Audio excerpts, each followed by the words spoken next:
I rise again just to say what's on my spirit, my heart. I'm really just tired of being sick and tired, right? And I do not have all the answers for Black America, so I know it's a burden that I carry, being one of 3 African Americans in this chamber, but I don't. 2020 has been a Shakespearean tragedy. The Commander-in-Chief has been inept in his leadership, my colleagues across the aisle, so I put this on you here in the state of Michigan. Politics aside, I understand politics. I understand the banter. I understand when we go back and forth, but the politics, I don't understand. What I don't understand is condoning, supporting, excusing, justifying racist antics, insensitive behavior, police brutality, and the real crux for me is silence. Silence about racism, silence about police brutality, silence about insensitive conduct, and the implicit biases make you guilty.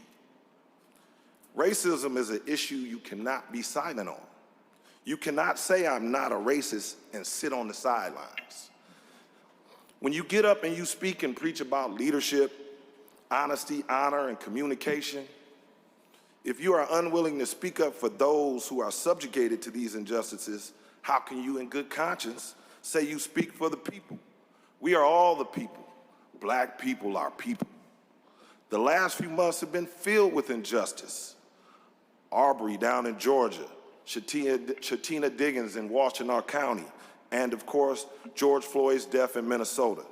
Here in this chamber, we have had insensitive symbols, AKs and AR-15s in the Capitol, in the gallery, while folks spewed hate and terrible rhetoric from their lips. We have had a modern-day minstrel blackface show on the steps of the Capitol, and not one word from my 22 colleagues across the aisle. Yes, we had an op-ed this weekend. We had someone speak out about the thugs at the governor's residence.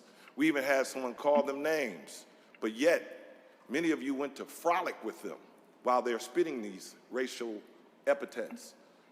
Folks drove to their communities and hung out. These things I cannot accept. Racism is exhausting. And for those of us that deal with it daily, this weekend you saw it come to a head, a culmination of frustration and racial oppression, implicit biases, unacceptable leadership, racial profiling, and overall anger at how little the worth of Black life plays into the American agenda. Well, I support the right and freedom to assemble peacefully. I support the right and freedom to be angry. We have every right to be angry when Black and brown people are being persecuted by citizens, but especially the law. Good people are venting in the right way, in the right manner, and the only way they know how. What I don't accept are the agitators who have infiltrated a righteous cause with mercenary motives.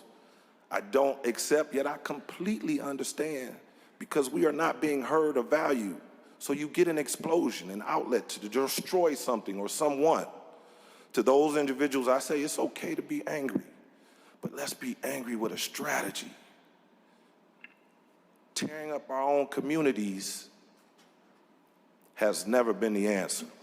I'm angry, I'm frustrated, and this is not a new issue. It's just magnified by real-time imagery.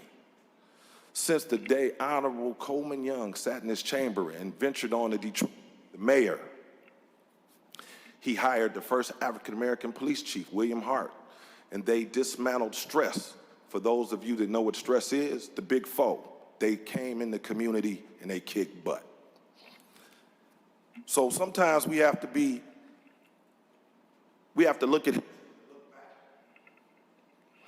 and take some of that advice. We've been lucky in Detroit. We haven't had a major incident since Malice Green, and they were persecuted. They went to jail. So as we look back, I see my time flicking. We need you to help us address these issues, and silence is not the answer. Silence is not an option.